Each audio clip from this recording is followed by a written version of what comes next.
Écoutez, au vu de l'actualité, je trouve que cette délibération, elle ressemble vraiment à une mauvaise blague. Parce qu'on nous propose en effet un contrat de partenariat avec la SNCF pour célébrer la fête de l'Europe. Non mais, en lien avec la Commission européenne et les institutions de l'Union européenne. Un partenariat donc avec la SNCF pour célébrer l'Union européenne dont les injonctions sont responsables de la casse actuellement en cours de la SNCF.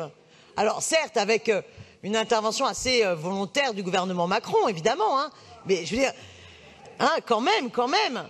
Mais, et donc du coup, une opposition assez forte du mouvement social, oui, quand même.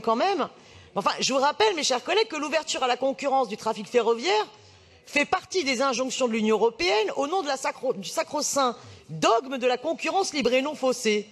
Et que c'est dans ce modèle, les entreprises publiques n'ont pas leur place. Et que l'ouverture à la concurrence du transport ferroviaire a donc commencé avec le fret, le transport de marchandises, puis le trafic international de voyageurs en 2009. Et le résultat, notamment sur le transport de marchandises, a été une catastrophe. On a, au contraire, fait exploser le nombre de camions qui traversent maintenant la France entière, au nom, justement, de la compétitivité et au mépris des enjeux climatiques.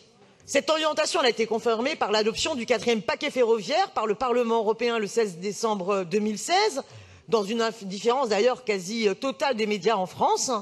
Et le trafic national de voyageurs sera bien ouvert à la concurrence dès 2020 pour les grandes lignes et 2023 pour les TER. Voilà, si le mouvement ne continue pas et si on n'arrive pas à gagner contre cette soumission gouvernementale, cette anticipation gouvernementale et ces injonctions de l'Union européenne. L'ouverture déjà effective à la concurrence sur les liaisons transfrontalières est révélatrice d'ailleurs de ce qui est promis au réseau ferré national.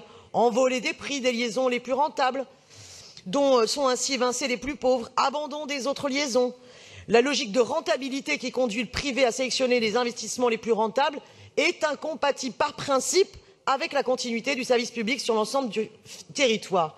Alors franchement, cette fête de l'Europe permettra-t-elle d'engager des débats contradictoires pour que les citoyens et les citoyennes puissent décrypter le projet de loi et les directives européennes qui sont présidées? J'en doute. Je doute que ce soit là l'objet de la délibération, mais peut-être que M. Julien Bargeton, qui est ici, je crois, le porte-parole autodésigné de la politique gouvernementale, va donc nous expliquer en quoi cette délibération va permettre un véritable débat contradictoire. Mais là, franchement, mes chers collègues, c'est juste une provocation ou une très mauvaise blague. Je vous remercie.